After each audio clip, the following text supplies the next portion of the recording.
सो hi guys, इस video में हम देखेंगे एक छोटा सा टॉपिक जो कि आपके हाइड्रोकार्बन्स चैप्टर का है और ये वीडियो प्योरली एनसीईआरटी बेस्ड है। मतलब हमारे एग्जाम में क्लास 11 के एग्जाम में ये क्वेश्चन आ जाता है कि right something about halogenation of alkene. ठीक है, तो अगर ऐसा आया तो आपको क्या करना है। देखिए, हैलोजेंस कौन होते हैं आपके? Fluorine, chlorine, bromine, iodine. Halogen में क्लोरीन भी आता है तो, और एल्केन कौन सा होता है? Methane, ethane, propane, butane. Okay, जिसमें कोई डबल बॉन्ड या ट्रिपल बॉन्ड नहीं होता है। तो हैलोजिनेशन की जगह क्लोरीनेशन लिख सकते हैं, एल्केन की जगह मीथेन लिख सकते हैं। तो आपको देखिए कैसे पहचानेंगे। आप सोचिए कोई एल्केन लिए हैं तो भाई उसके साथ Cl2 तो होगा ही, क्योंकि भाई अगर आप क्लोरीनेशन कर रहे हैं किसी चीज़ का तो क्लोरीन तो होगा ही ना। इसमें होता क्या है पता है? इसमें एक्चुअली क्लोरीन का सब्सटीट्यूशन होता है। मतलब देखिए, मतलब हाइड्रोजन का सब्सटीट्यूशन होता है। यहाँ पे CH4 है। CH4 कैसा होता है? ऑब्वियसली CH तो एक हाइड्रोजन हटेगा और उसकी जगह Cl लगेगा। और भी लग सकता है, ऐसा बात नहीं है। अगर Cl2 एक्सेस में हुआ तो देखिए इस वाले में क्या हो रहा है, एक हाइड्रोजन हट के Cl लग रहा है।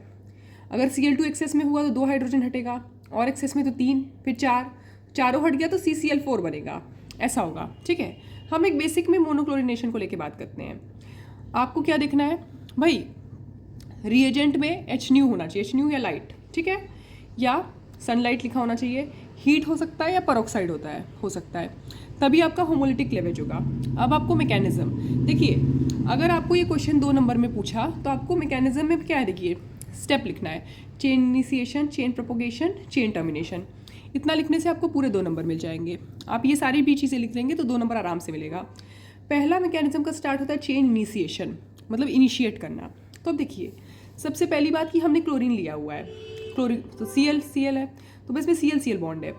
ईच क्लोरीन के पास देखिए कितना है, 3 लोन पेयर है। तो हमें पता है लोन पेयर बहुत ज़्यादा रिपेल करते हैं एक दूसरे को। तो ये भले ही देखिए ऑक्टेट कंप्लीट करने के लिए बॉन्ड बनाया था। क्यों?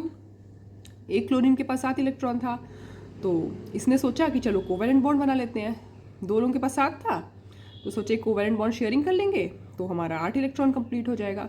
ये करने के बाद देखा कि यार हमारा जो है रिपल्शन है, लोन पेयर रिपल्शन, फिर भी ये साथ में थे। लेकिन अगर हीट, लाइट या फिर परऑक्साइड ऐसा कुछ भी दिया हो तो यहाँ होमोलिटिक क्लीवेज होगा। होमोलिटिक मतलब अगर इस क्लोरीन ने ये इलेक्ट्रॉन कंट्रीब्यूट किया था और इस क्लोरीन ने ये कोवेलेंट बॉन्ड में, तो ये अपना अपना लेके चले जाएंगे। इसलिए हम फिश हेड या हाफ हेडेड एरो बनाए हैं। और इससे बना क्या? आपका फ्री रेडिकल बना। आपको ध्यान में रखना है कि free radical electron deficient species होते हैं। तो भाई ये अलग तो हो गए पर इलेक्ट्रॉन डेफिशिएंट हो गए। तो अब ये सोचेंगे कि यार किसी और पे अटैक करे, तो अगला स्टेप होगा चेन प्रोपोगेशन, मतलब वो चेन आगे कैसे बढ़ेगी। तो उसमें क्या होगा, अब किस पे अटैक करेंगे यार? ऑब्वियसली सबस्ट्रेट जो आपके पास है, रिएक्शन में आपने लिया है, मीथेन लिया हुआ है, वही तो बचा, तो उस पर अटैक करेगा। तो ये क्या करेगा, इसके प्रेजेंस में, वैसे तो ये बॉन्ड नहीं टूट रहा था, इसके प्रेजेंस में ये होमोलिटिकली क्लीव कर जाएगा। तो CH3 फ्री रेडिकल बनेगा और एक H फ्री रेडिकल बनेगा। अब जो H फ्री रेडिकल है जो बना यहाँ पे, देखिए यहाँ से H फ्री रेडिकल वो Cl के साथ बना लेगा बॉन्ड, क्योंकि स्टेबल हो जाएगा, और मिथाइल फ्री रेडिकल। अब देखिए आप सॉर्ट ऑफ ये करवाएं, देखिए CH3 फ्री रेडिकल बन गया। अब ये फ्री रेडिकल क्या करेगा जाके, क्योंकि इसको भी तो कोई चाहिए ना, इसको भी स्टेबिलिटी चाहिए। इसके पास भी 6 इलेक्ट्रॉन है और एक ये है 7, ठीक है, इलेक्ट्रॉन डेफिशिएंट है भाई ये भी, है ना। इसे कौन चाहिए? तो ये जाके वापस Cl2 पे अटैक करेगा और क्या करेगा, उसको होमोलिटिकली क्लीव कराएगा। और ऑब्वियसली ये 2 Cl फ्री रेडिकल बनेगा, एक के साथ जुड़ के CH3Cl बनेगा जो ये प्रोडक्ट है। ओके, और HCl तो बन गया यहाँ पे, और एक और Cl फ्री रेडिकल। इसे चेन प्रोपोगेशन क्यों कह रहे हैं? क्योंकि ये फ्री रेडिकल फिर से वापस जाएगा। क्योंकि भाई एक ये रिएक्शन में ऐसे लिखे हैं, असली में तो कितने सारे मॉलिक्यूल्स होंगे, तो वो फ्री रेडिकल जाके फिर ऐसे रिएक्ट वो करेगा, मतलब इसी में अटैक करेगा। जैसे फ्री रेडिकल बना ये, और दूसरे मॉलिक्यूल्स को क्लीव करवाएगा, और ये रिएक्शन चलता जाएगा। ठीक है, अब देखिए स्टेप 3 में क्या होगा।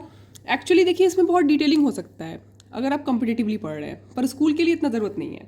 टर्मिनेशन मतलब आपको पता है ना, टर्मिनेट करना। जैसे किसी इंसान को फायर कर देते हैं तो बोलता है कि आपका कॉन्ट्रैक्ट टर्मिनेट हो गया है, ओके, आपका सर्विस टर्मिनेट हो गया है।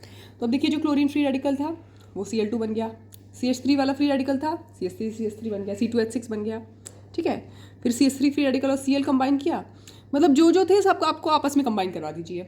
Cl को अपने साथ, इसको अपने साथ, और इसके साथ इसको, ये बन गया। तो ये सब बाई प्रोडक्ट्स हैं, और भी प्रोडक्ट्स हैं, पर मेन आप रिएक्शन में इनको मेंशन कर सकते हैं, ठीक है। ये भी लेकिन बनते हैं, आपको ध्यान रखना है, ये सब कॉम्पिटिटिव एग्जाम में आपको ध्यान रखना है।